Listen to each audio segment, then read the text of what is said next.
Bonjour à tous. Ça a été un très long moment, pratiquement 4 semaines. Nous n'avions pas pu partager ou alors, je veux dire, poster un message, tout simplement parce qu'on a eu trop de problèmes techniques, surtout au niveau de notre ordinateur central avec laquelle nous travaillons, qui a été défectueux. Alors nous rendons gloire à celui qui n'a pas de nom et qui a permis que nous puissions remettre cet appareil à jour. Nous lui disons merci. Et aussi merci pour les nouveaux abonnés, parce que j'ai vu que beaucoup se sont abonnés davantage, malgré que nous avions été pour pratiquement 4 semaines off. Donc je dis bienvenue aux nouveaux abonnés et bonjour aux anciens abonnés et merci à tous ceux-là qui sont abonnés et qui nous font confiance et qui nous soutiennent beaucoup, malgré même que nous n'étions pas en activité sur le plan des posts, mais qui pouvaient nous contacter en aparté pour savoir de quoi il est question. En passant, je dis un très grand bonjour à mon frère Aubin, qui est toujours en train de vouloir chercher à savoir pourquoi je n'ai pas pu poster. Donc, mon frère, le Seigneur a permis que les choses se rétablissent. Et bonjour à Viviane, bonjour à Marlise, bonjour à tous ceux-là qui nous écoutent et qui nous écrivent. Et merci pour tout votre soutien, vos prières. Merci à ce lieu qui nous accueille toujours. Merci pour tous ceux qui prient pour nous d'une manière présente et d'une manière dans les secrets. Merci pour tout. Alors aujourd'hui, nous allons parler d'un sujet très simple, mais aussi très complexe. C'est-à-dire, ce sujet m'est venu dans la dimension où j'ai été victime pendant plusieurs années, et chaque année aussi, je continue à être... le mot victime, c'est pour qu'on se comprenne, c'est-à-dire que des événements où tu perds quelque chose, c'est-à-dire qu'à tout moment, on perd, ou alors tu quittes quelque chose. Voilà, et nous savons qu'aujourd'hui, il est très difficile pour beaucoup parmi nous de supporter avec l'information que l'ego nous donne tous les jours, de pouvoir quitter quelque chose et sans être, c'est-à-dire, je vous dirais, prêt. Voilà, parce que tout ça, c'est pourquoi on se comprend, parce que je sais que beaucoup parmi vous qui nous écoutent savent déjà que la manière dont nous parlons des événements, nous disons chaque fois que les événements sont des sources d'énergie, de propulsion. Voilà. Mais sauf que ce qu'on dit et ce qu'on vit, c'est deux choses différentes. Parce que quand on dit quelque chose, et si on ne la vit pas, ou alors on ne traverse pas la chose, on ne peut pas avoir encore plus d'expérience. Voilà. Donc on peut bien dire les événements font partie des énergies de propulsion, mais cependant, devant l'événement, on esquive, ou alors devant l'événement, on raisonne, c'est-à-dire qu'on discute avec l'événement. Donc ça fait en sorte qu'à un moment, tu ne comprendras pas quelle est l'étape suivante, quelle est la porte qui est prévue pour toi, c'est-à-dire que d'être ouvert de l'autre côté. Et ce n'est pas d'une manière anodine que dans la Bible des chrétiens, on dit généralement que l'Éternel ouvre une porte et elle ferme l'autre. Ou alors l'Éternel, quand elle ferme, elle l'ouvre. Donc vous voyez, c'est-à-dire que c'est de ça qu'il est question. Ou alors c'est l'Éternel qui envoie. Ou aussi, si tu veux faire un projet et que c'est sous l'onction de l'Éternel, tu réussiras. Voilà pourquoi on disait aux enfants d'Israël qu'il faut toujours dire que comme l'Éternel permettra. Donc quand l'Éternel permettra, on le fera. Donc comme le Père permettra, on le fera. Alors je sais que beaucoup parmi vous, j'ai souvent parlé de cette histoire, j'ai perdu beaucoup d'argent, mais avec le temps, c'est-à-dire que quand je suis revenu de l'Europe, avec le temps, je me suis reconstruit. Mais les événements ne sont pas restés seulement à ce niveau-là. Il n'y a pas que ça. Après, nous allons perdre même des terrains, c'est-à-dire nous allons perdre des espaces dans lesquels nous avions investi. J'ai investi mon activité des billets d'avion, où j'ai perdu l'espace. Donc j'étais obligé de quitter. Mais pourquoi? Parce que la personne avec qui j'étais, la personne qui m'avait prêté ou qui m'avait cédé l'espace n'a plus tenu à sa parole. Donc ça fait que le temps pour courir dans les tribunaux, je me suis dit, bon, je laisse tomber. Donc vous voyez, en dehors que je perds, c'est-à-dire que l'espace, mais je perds aussi tous les investissements que j'ai faits dans la construction du bureau. Donc j'ai construit le bureau 2 fois de suite en moins d'1 an. Donc vous voyez un peu. Donc ça fait en sorte que ça m'a beaucoup amené à réaliser, à découvrir cette dimension que quitte quelque chose, il faut quitter. Donc quitter tout. Hein, parce que, et c'est pourquoi vous voyez dans les Écritures, on dit, Jésus dit que si quelqu'un veut me suivre, qu'il quitte son père, sa mère, sa famille, sa patrie, et qu'il quitte tout, qu'il perde même sa vie. Bon, en fait, Jésus ne peut pas dire la vie, hein, il va dire qu'il perde son existence, donc l'existence d'un temps, pour le suivre dans la vie. Et vous voyez que tous ces événements-là, jusqu'à aujourd'hui, que je continue davantage à voir ces genres de difficultés, ces genres des événements, ça m'amène à réaliser que Abraham était un gars béni. Je voulais savoir si, est-ce qu'on appelle ça perdre l'échec ou c'est une sorte d'évolution? Voilà, très bonne question. Pour l'être qui n'est pas réveillé, c'est l'échec. Parce que l'échec, c'est pourquoi vous voyez, c'est à cette dimension que la guerre va naître. C'est-à-dire les guerres vont naître dans des familles, parce qu'un cousin, une cousine ou un frère, c'est-à-dire que ton frère, même de même père, même mère, c'est-à-dire que peut chercher à te supplanter. C'est-à-dire, ou alors à te mettre les bâtons dans les roues. Parce que dans les familles, on retrouve beaucoup l'esprit de jalousie. C'est-à-dire qu'il y a dans les familles où si un petit frère ou un grand frère fait comme s'il évoluait, alors les autres qui n'ont pas évolué vont lui mettre les bâtons dans les roues. Est-ce que vous voyez un peu? Et nous, moi, je vis ça constamment. Vous voyez un peu, ça dit que la famille, dans la famille, ce qu'on appelle famille, ça dit que parce que la famille, c'est une dimension du bas astral, les familles biologiques. Et dedans, il y a beaucoup de coups bas. Vous voyez? Maintenant, en dehors de la famille, il y a maintenant les rapports que nous devons avoir avec les autres. C'est-à-dire que d'autres composants qui peuvent être des humains, mais qui ne sont pas, c'est-à-dire que de la famille biologique, avec qui vous serez, vous pouvez ne même pas être en affaires, mais vous pouvez être, c'est-à-dire que comme des sympathisants. Mais sauf que les paroles que vous échangez, les accords, les alliances que vous faites, parfois elles ne tiennent pas. C'est-à-dire ceux-là que vous avez rencontrés, c'est eux qui vont vous mettre les bâtons dans les roues. Est-ce que vous voyez un peu? Et à ce niveau-là, quand tu n'es pas conscient, tu vas appeler ça l'échec. Vous voyez un peu? Je prends un peu l'exemple sur mon père, qui a conçu 2 immeubles à Yaoundé, et Emma Basé, l'ancien maître qui ont fait Yaoundé, a cassé. Donc ça fait comme si mon père a fait l'échec. Donc tu vois, comme c'est quand même 2 immeubles et qu'on vient casser, c'est l'échec. Est-ce que vous voyez un peu? Donc ça fait à un moment que mon père décide que, bon, en tout cas, moi je quitte même Yaoundé. Donc vous voyez que les événements parfois sont violents. Et c'est elle qui donne l'orientation à la prochaine étape de notre existence. Maintenant, si j'appelle ça échec, ça veut dire que la prochaine étape dans laquelle je vais entrer, il y a 2 choses. Je serai méchant, et je vais chercher aussi à faire tomber quelqu'un d'autre. Est-ce que vous voyez un peu? Ou alors, si je refuse d'accepter l'événement, je dois lutter contre celui qui veut m'attaquer. Ou bien celui qui m'attaque. Ça fait que nous allons entrer en guerre. Et tu sais, quand on est dans des comportements de réaction, on est dans des attitudes de guerre. Vous voyez, dans des attitudes de guerre. Et la guerre naît à partir du moment où l'ego de chacun parle. C'est-à-dire que ton ego te dit non, on ne peut pas te faire ça. Tu as fait quand même 10 ans pour avoir cet argent. Je me souviens, quand j'ai perdu mes 50 millions, que ma soeur, que je suis à manger, mais l'autre fille de ma mère me dit, mais tu as mangé le travail de 7 ans d'années de travail de l'enfant.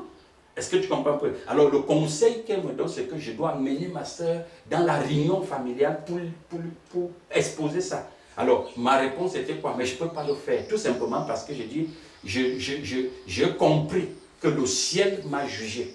Vous voyez, j'ai compris que l'Éternel a voulu que j'avance. Alors je dis, comme je sais que c'est l'Éternel qui bénit, c'est l'Éternel qui donne, c'est lui le pourvoyeur, mais je veux continuer. Elle est juste, c'est-à-dire un instrument pour me propulser. Est-ce que vous voyez? Et je ne suis pas allé devant la famille avec cela. Donc, si j'allais devant la famille, c'était une façon de l'exposer aussi, ou c'était une façon de me plaindre. C'est vrai que tu peux aller, hein. Je ne dis pas que si ça arrive à quelqu'un d'autre, qu'il n'aille pas dans la famille pour exposer. Tu peux aller, et peut-être même dans la famille, on peut trouver une solution. Vous voyez un peu? Mais sauf que, j'ai dit dans le cas où, c'est-à-dire que tu as une connexion et que tu comprends la direction de celui qui pourvoit. C'est pourquoi l'apôtre Paul, quand il a traversé tous ces genres d'étapes, il a fini par dire que j'ai pu tout par le Christ. Donc, il arrive des moments où, quand nous sommes vraiment connectés, nous sommes vraiment, notre guidance cosmique est réveillée et conduite par le Créateur, il y a des choses que ce n'est que lui qui peut nous donner l'orientation. Et c'est pourquoi, dans mes prières, pendant des années, j'ai toujours dit, ne me laisse pas confus. Ça, c'est une prière que chacun de nous doit faire. Seigneur, ne me laisse pas confus. Parce que si je suis confus devant les événements, devant les circonstances, devant les situations, je n'aurai pas l'étape suivante. Je n'aurai pas la direction. Et quand c'est l'Éternel qui te donne la direction, tu serais béni. C'est pourquoi tous ceux qui ont servi l'Éternel et qui ont été attaqués par les guerres, nous voyons King David, qui était seulement dans les guerres, avec un proche collaborateur, quelqu'un qui l'a servi pendant longtemps comme Saül, et qui a passé son temps à le persécuter. Est-ce que vous voyez un peu? C'est-à-dire que pour Saül, David ne doit pas exister. Mais pourtant, c'est David qui pouvait jouer à la harpe pour que les démons, les esprits le relâchent. Donc il y a des membres de famille, les membres dans l'univers que vous rencontrez, il y a des gens dans l'univers que vous rencontrez, leur objectif c'est que vous ne deviez jamais avoir la paix. Est-ce que vous comprenez un peu? Bon, maintenant, si ce n'est pas l'Éternel qui vous conduit, si ce n'est pas l'Éternel qui vous amène dans la prochaine étape, mais vous allez vous venger. C'est pourquoi David allait à un niveau jusqu'à ce qu'il a approché Saül, il a coupé le pan de son manteau et il lui a présenté que, roi Saül, si je voulais vraiment te tuer, comme les gens me calomnient devant toi, je t'aurais tué. Voici une partie de ton manteau. Est-ce que tu vois un peu? Et pourquoi? Parce que pour lui, il dit, Saül est loin de l'Éternel. Donc, pour dire que quoi? Que Saül est un outil que l'Éternel utilise pour le construire. Et c'est la raison pour laquelle, tellement Saül va quitter, David va quitter, il serait toujours en fuite, il serait toujours dans la persécution, qu'il va arriver. Chaque fois qu'on le persécute, on lui donne une onction. Chaque fois qu'on le persécute, on lui donne une onction. Chaque fois qu'on le persécute, on lui donne une onction, jusqu'à ce qu'il ira à la 3e dimension de l'onction. Est-ce que vous comprenez un peu? Donc c'est les événements qui l'ont poussé là-bas. Mais ce qui fait ça, la force dans l'événement, c'est que le Tout-Puissant ne te laisse pas confus et que tu comprennes ce qui entre là. Moi, pour ne pas dire perdre, hein, parce que la question était est-ce qu'on doit dire perdre? Donc quand je dis le mot perdre, c'est pour que ceux qui nous écoutent comprennent bien de quoi il est question. J'ai renoncé, si vous voulez, à beaucoup déjà de choses.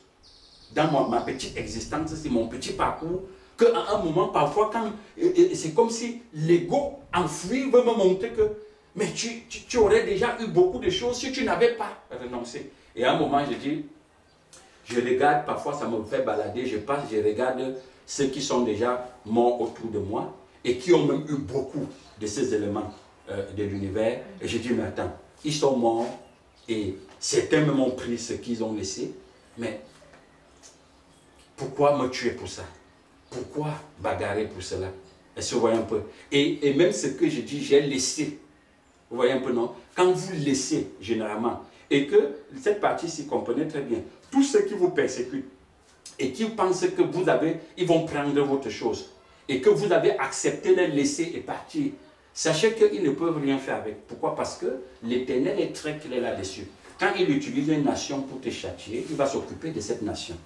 Est-ce que vous voyez un peu? Donc, ça fait en sorte que ce que vous laissez là, ce que vous renoncez, c'est à quoi vous renoncez. C'est lui qui pensait qu'il t'a vraiment eu. Il dit, je l'ai eu, j'ai pris ça par force. Il pensait que quoi? Tu vois un peu, non? Je veux lui montrer, je veux le crêter. Il se crête lui-même. Il ne sait pas que c'est lui, c'est en train de se crêter. C'est pourquoi on disait que quand Jésus vous dit, si on vous givre la joue, vous montrez la joue droite, donc vous déposez là des charbons ardents sur la tête de la personne.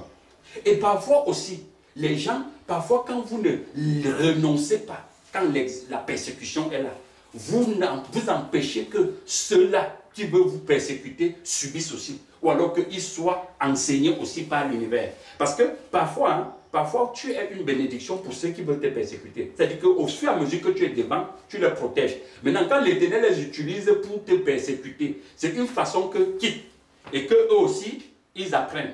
Est-ce que vous comprenez un peu? C'est pourquoi vous allez voir, regardez bien la structure de la famille. Il y a toujours un aîné, après il y a un qui suit, après il y a l'autre qui suit. Est-ce que vous voyez un peu? Et généralement, quand l'aîné vient, il dit, moi je suis votre grand frère, je vous protège.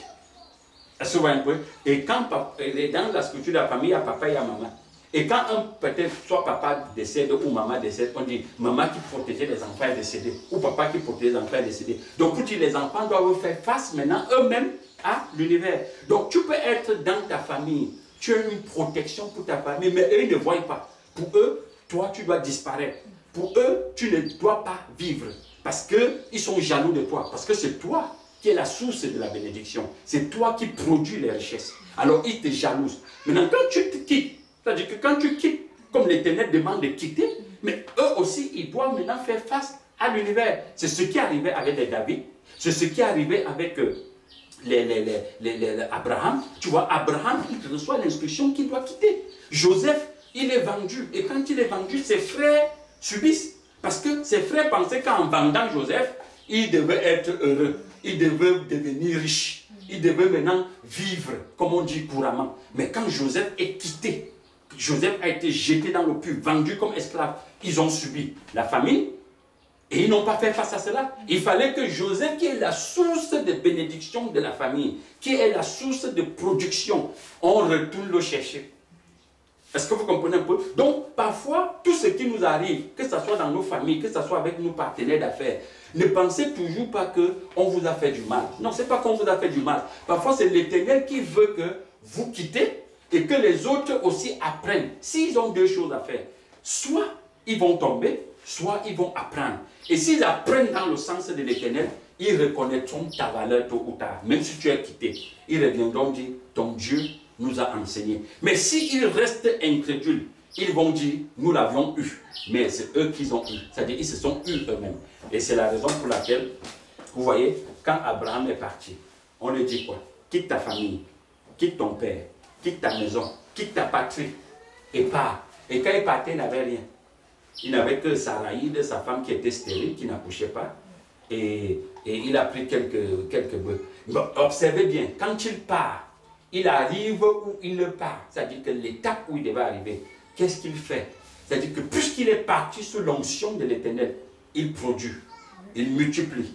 Maintenant, quand il multiplie, il entraîne avec lui un membre de sa famille, c'est-à-dire qu'un membre du bas astral, un produit de société. Parce que le membre de vos familles, tant qu'ils ne sont pas dans l'onction de l'Éternel, ils sont les énergies du bas astral. Ce sont des épines auprès de vous. Est-ce que vous comprenez un peu? Alors, il part avec une épine. Et l'épine arrive, c'est ses serviteurs qui commencent la guerre avec les serviteurs d'Abraham. Et Abraham vient dire, mais pourquoi discuter? Alors, choisis la partie où tu veux partir, c'est toi qui décides. Où tu veux partir, tu choisis. Et puis moi, je veux partir où tu n'es pas parti. Est-ce que vous voyez un peu? On dit, l'épine lève la tête et regarde vers l'Égypte et dit, c'est fleurissant. Il y va. Parce que ceux qui vous persécutent, comme ils ne sont pas sous l'onction de l'Éternel, eux, ils aiment toujours prendre ce qu'ils voient. Mais ceux qu'on persécute et qui sont sous l'onction de l'Éternel, ils prennent ce qu'ils ne voient pas. Je ne sais pas si vous comprenez. Ils prennent ce qu'ils ne voient pas parce qu'ils voient ce que les deux yeux ne voient pas. Ce sont des sorciers. C'est-à-dire ceux qui sont sous l'onction de l'Éternel voient ce que les deux yeux ne voient pas. Ils prennent. Parce que même s'ils sont au désert, ils vont multiplier. Ils vont produire. Est-ce que vous comprenez un peu? Voilà, ils vont produire. Et quand Abraham s'est tourné aller du côté qui était comme le désert, il allait multiplier. Et la guerre est venue. Quand la guerre est venue, ça a touché plutôt l'autre. C'est lui qui est sorti de l'endroit où on pensait que c'est la pauvreté pour aller sortir encore l'autre de la captivité. Est-ce que vous voyez un peu? Donc, c'est de ça qu'il est question. Tu nous as toujours dit que le Père, c'est un metteur en scène et que nous sommes les acteurs, on joue un rôle. Est-ce que tu penses que moi, en tant qu'acteur, est-ce que je peux modifier le rôle de quelqu'un? Peut-être d'un membre de ma famille, peut-être, je prends peut-être l'exemple, je veux aider mon frère, il me dit, bon j'ai des problèmes, je veux ouvrir une affaire, ou j'ai besoin de telle somme, je donne cette somme-là, mais je me rends compte qu'il ne fait rien avec. Il revient encore, il me dit, j'ai voulu faire, mais il y a eu ça, je veux encore l'aide. Est-ce que vraiment, je peux modifier son rôle dans l'univers? La dimension de mendicité, parce que cette dimension, ça entre dans la mendicité. Ça vient du système occidental, du colon. Le colon a programmé surtout, généralement, le petit Africain qu'il faut qu'on lui donne. Vous voyez un peu? Mais dans leur pays, parce que c'est sur deux dimensions, dans leur pays, eux, ils montrent comment on pêche. Vous voyez un peu? C'est pourquoi vous allez voir, même quand les pays africains les imposent leur demande, par exemple, d'ouvrir des industries ici pour transformer les produits, matières premières ils refusent. Parce que ça peut créer l'emploi. Est-ce que vous voyez un peu? Maintenant, c'est au chef d'État africain de le faire.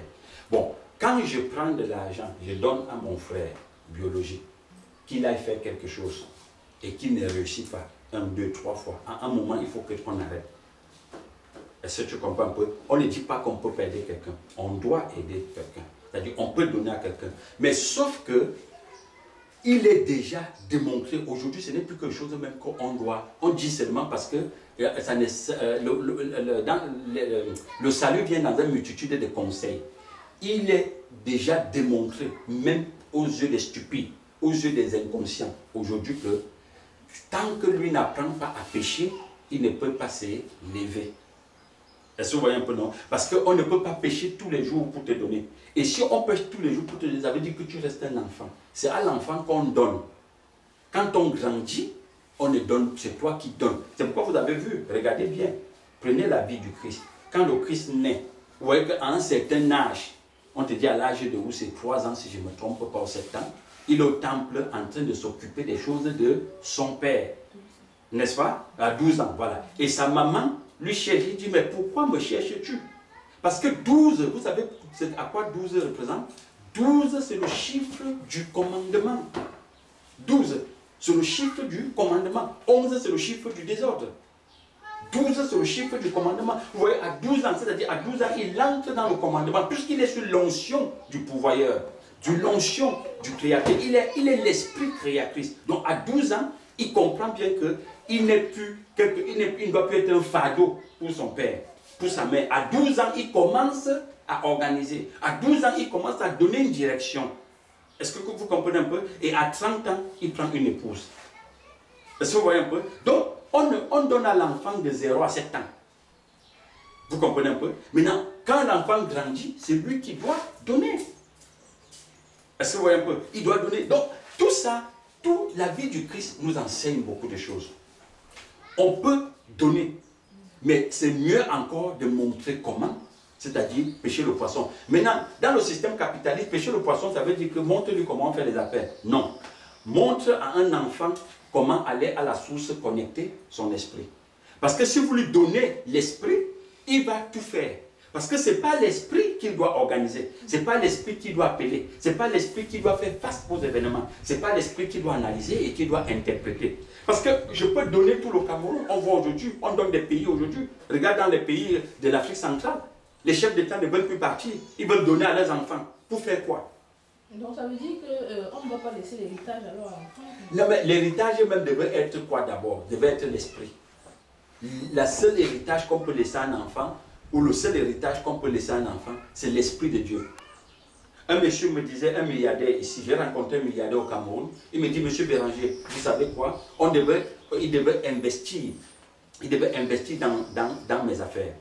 Il proposait un budget de 100 millions qu'il devait investir dans mes affaires. Il a envoyé tous ses techniciens pour voir ce qu'il y avait lieu de faire. Et il m'a invité chez lui. Il habite en bordure de mer. Et je suis parti, il m'a reçu dans son bureau. Et il m'a dit, il m'a appelé révérend. Il dit, révérend, il y a une chose que je dois vous dire. L'argent, c'est la chose la plus petite dans ce monde-ci. Et la plus facile à obtenir. Mais l'Esprit de Dieu, c'est la chose la plus difficile. Vous comprenez un peu? Donc, c'était un initié. Donc, il savait de quoi il me parlait. Est-ce que vous comprenez un peu? Donc, l'argent, ce n'est pas ça qui est important. La maison, le terrain, ce n'est pas ça qui est important. Ce qui est important, c'est l'Esprit de Dieu. Donc, quand l'Esprit est donné à l'enfant, quand l'enfant est connecté à la source, il fait le reste. Vous pensez que David a laissé quoi à Salomon? C'est l'Esprit. Et Salomon a laissé quoi à son fils? L'Esprit. Il a dit, à la fin, fais tout ce que ton cœur demande, mon fils. Mais à la fin, sache que tu serais appelé à être jugé pour cela. Donne ton cœur à l'Éternel. Est-ce que vous voyez un peu? Même ceux de la femme à connerie et de la rose-croix, qu'est-ce qu'ils laissent à leurs enfants? Même si les enfants doivent leur succéder dans l'ordre. Mais c'est l'esprit, c'est l'initiation. Ce n'est pas les immeubles qu'on a conçus là. Puisqu'ils savent bien que l'immeuble doit s'assuivre à l'esprit. L'argent doit s'assuivre à l'esprit. Mais aujourd'hui, on est très fiers de faire des enfants, qu'on les nourrit au yaourt, qu'on les nourrit aux produits laitiers, et quand on soit avec eux, ils vont au cinéma, après on dit on les a laissés un terrain, on les a laissés une maison. Mais ils revendent, ils deviennent même très méchants, ces genre d'enfants. Vous voyez, les héritiers. Parce que je ne veux même pas que quelqu'un me donne l'héritage. J'ai béni même le Seigneur parce que tout l'héritage de mon père, je n'ai même pas touché même un radis sur ça. Donc parce que quand tu entres dans l'héritage de quelqu'un, tu ne peux pas bien le gérer puisque c'est son esprit qui a cherché. Vous voyez un peu? Il y a deux choses qui doivent se passer. Soit tu vas devenir méchant, soit tu vas devenir idiot. Est-ce que vous comprenez un peu? Je ne parle là tant que tu n'as pas l'esprit. Hein. Mais si on t'a donné l'esprit, le reste là, tu peux faire jusqu'à créer aussi ta part. Voilà pourquoi Abraham devait quitter. Les Joseph ont quitté. David a quitté. Jésus a quitté. Tous ceux qui servent l'Éternel ne sont pas restés stagnants. Ils quittent. Ils entrent dans des expériences au fur et à mesure, tous les jours. Ils rencontrent des situations. Et je sais, mes amis, je sais, je vous dis ça avec beaucoup de conviction et beaucoup d'expérience. Vous savez, j'ai dit tout dans mes messages que je ne raconte pas des choses que j'ai lues dans le cahier. C'est des choses que je vis. Je sais, moi-même parfois, je dis que mais pourquoi ma soeur directe peut me faire ça? Pourquoi mon frère direct peut me faire ceci? Parfois, ça fait comme si ça va te faire, ça te fait mal. Mais je suis toujours une voix au fond de moi qui dit, même si tu as perdu 4-5 millions, laisse. C'est une composante de l'univers. L'autre va revenir. Est-ce que vous voyez un peu? Ça dit, je vis ça. Et je sais, ce que je vous dis là, ce n'est pas des conseils à la volée. Et la majorité parmi nous, et que ceux même qui m'écoutent, vous traversez parfois ce genre de situation. Ça peut ne pas être même avec ton frère, même avec ton épouse, ou avec ton époux. Ça peut être dans un cas de divorce. Il y a des choses qu'il faut diviser. Il y a ce qu'il faut quitter. Il y a peut-être qu'on te menace dans une maison. Tu dis non, je veux rester, je veux faire comment? Mon frère, réfléchis. Demande le secours de l'Éternel pour qu'il te donne une direction. Parce que si la solution venant de l'Éternel, c'est que tu quittes, quitte très vite. N'y reste plus. Voilà. Est-ce que, peut-être, si j'ai un problème avec ma soeur, est-ce que je dois, si peut-être elle refuse de comprendre, est-ce que je dois l'amener devant les tribunaux? Bon, aller devant les tribunaux, je dis bien, ce sont des comportements de guerre. Ce sont des comportements de guerre. C'est quand on ne veut pas lâcher prise. On parle au tribunal. Mais je ne dis pas qu'on peut ne pas aller. Il y a parfois, tu parles au tribunal, et dans ton cœur, tu pars en sachant que c'est l'Éternel qui te dit va. Parce que l'Éternel veut l'enseigner. Est-ce que vous comprenez un peu? Alors, l'objectif de ce que je suis en train d'enseigner, c'est que ton cœur ne s'attache sur rien. Vous comprenez un peu? Parce que quand ton cœur s'attache sur une composante de l'univers et que tu es déjà en guerre, c'est la chose là qui va te tuer. Et nous disons, ce qui ne nous tue pas nous rend fort. Vous voyez un peu?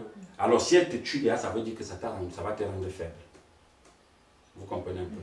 Voilà. Est-ce que l'Éternel peut utiliser, parce que Dieu le Père a des différentes manières de booster quelqu'un. Parce que tu nous as toujours parlé de les échelons, graver les échelons. Parfois, il y a certaines personnes qui ont des esprits qu'il faut fouetter, comme le Père disait pour Salomon. Est-ce que c'est ces événements qui Oui, c'est les événements qui viennent construire chacun de nous. Il y a des gens que l'Éternel lui dit même quitte 2-3 fois même sur son lit, il ne comprend pas. L'Éternel utilise un acteur pour le pousser. Parce que quand je vois un peu l'histoire de Jonas, tu vois, Jonas, c'était un serviteur de Dieu, mais pour qu'il fasse même une mission, il fallait justement le pousser. Oui. Justement. Et il se plaignait, même quand l'arbre sèche. Il se plaint, il bavarde, il dit que mais je suis sûr que ces gens-là, même si on leur donne la repentance, à un moment, ils ne vont pas servir l'Éternel. Vous voyez un peu? Mais l'Éternel voulait tout simplement qu'il joue son rôle. Justement. Vous comprenez un peu, non? Qu'il joue son rôle. Ce n'est pas lui de jouer. Voilà pourquoi j'ai dit, ton rôle, c'est d'écouter ce que l'Éternel te dit. Parce que c'est ça qui doit te soutenir. Sinon, l'événement dans lequel tu es en train de traverser, ça va te tuer. Soit ça va te rendre très aigri, méchant. Tu vois un peu, non? Ça va t'absorber, te vider. Les maladies vont entrer. Parce que vous ne savez pas ce que veut dire que tu es sorti du même ventre avec quelqu'un et la personne te jalouse, te met les bâtons dans les roues. C'est lui qui te calomnie au quartier, dans le pays.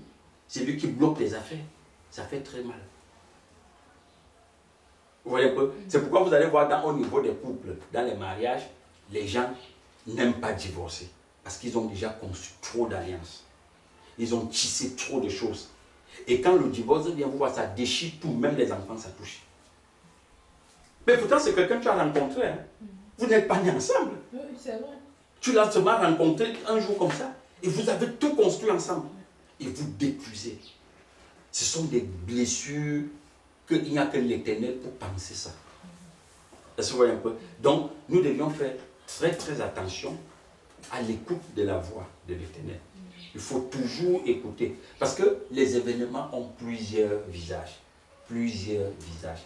Et je dis bien mes frères, mes soeurs, mes chers auditeurs qui nous écoutez. Et je sais que sur 10 qui m'écoutent là, au moins 2 traversent des circonstances aujourd'hui qui n'arrivent pas à interpréter. Ça peut être même la nation dans laquelle vous vivez. L'Éternel peut utiliser même la nation, les lois de la nation, pour te booster, pour t'écraser. Mais sauf que si tu es conscient et que tu écoutes, tu feras un pas. Non, il y avait une question aussi. Tu vois, le Père nous dit, l'enfant appartient au Père, à l'univers. Quand l'enfant naît, l'enfant n'appartient pas aux parents. On ne peut pas dire c'est ma propriété, c'est mon enfant. C'est ça. Est-ce qu'il faudra aussi dire c'est mon frère? Parce que quand on dit c'est mon frère, on dit on a un même sang. Oui. Celui qui est dehors, je ne peux pas lui faire confiance comme mon frère. Mais c'est la programmation. Il n'y a pas qu'à ce niveau-là, dans la dimension de la famille qu'on nous a programmé. Hein. On nous a programmé en tout, on nous a programmé à aimer le goût, tu vois, à manger le goût. Tu vois un peu, pas à manger l'aliment. Ou pas à aimer l'aliment, mais à le goût. Donc on nous programme aussi à dire mon frère. C'est pourquoi quand vous allez dans les milieux religieux, on dit maintenant mon frère en Christ. Pour dire qu'en réalité, c'est ça même qui devait être. C'est-à-dire le frère dans l'esprit. Pas le frère parce qu'on est sorti du même ventre.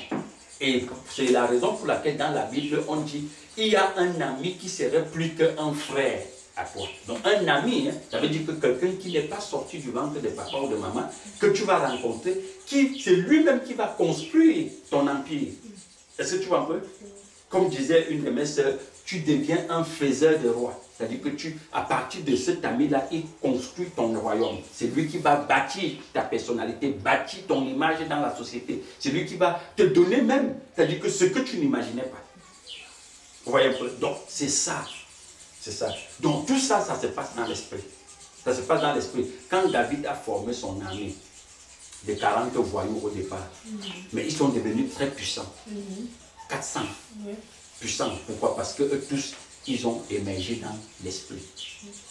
Jusqu'à ce que quand David a eu soif, il voulait boire de l'eau. Et l'eau que David voulait boire était gardée par l'armée de l'ennemi. Ils ont dit, roi David, puisque tu as eu le désir de boire cette eau, nous allons te donner l'eau. Ils sont allés dans la gueule du lion, puiser l'eau bénite, donner à David. David a dit, comme vous l'avez fait, je ne peux pas boire cette eau, c'est votre sang. Je préfère donner votre sang à l'Éternel. Il a versé l'eau au sol. Parce que David comprenait les principes. Tu comprends que David a compris que ceux-ci sont plus que mes frères. Et moi, je n'ai pas toujours compris David à moi. Pourquoi il dit à Salomon de tuer son frère? Mais parce qu'il savait que c'est un portail organique. Tu comprends un peu? Les portails organiques ne sont pas des frères. C'est un être inorganique, ce n'est pas un frère. C'est un gars du bas astral. Absalom, ou comment il s'appelait même là, le frère de Salomon, là, c'était un portail organique. Il n'était pas dans l'esprit. David savait bien qu'il n'est pas enregistré dans l'esprit. C'est un Cahan. Tu vois? Parce qu'il y a la famille de Cahan et la famille du Christ. C'est un Cahan. Il y a beaucoup. Les familles biologiques, là, c'est des petits Cahan. Quand tu as fait à Cahan, c'est la mort. Cahan persécute, Cahan excite, Cahan tue, Cahan arrache, Cahan est jaloux. C'est ça la nature de Cahan. Voilà. Donc c'est un peu ça. Donc mes chers amis, je pense que c'est là on va s'arrêter pour aujourd'hui. Et je dis bien que ce que j'explique là, c'est ce que nous vivons, ce que nous traversons. Et je prie que si quelqu'un est dans cette situation, que le Seigneur le fortifie comme il a toujours fait pour moi, que le Seigneur lui accorde l'esprit pour que sa guidance, sa compréhension s'ouvre davantage pour mieux comprendre ce qu'il y a lieu de faire. Recommencer, c'est très difficile, mais ce n'est pas impossible. Alors que le Seigneur vous bénisse et qu'il vous donne son esprit. Voilà.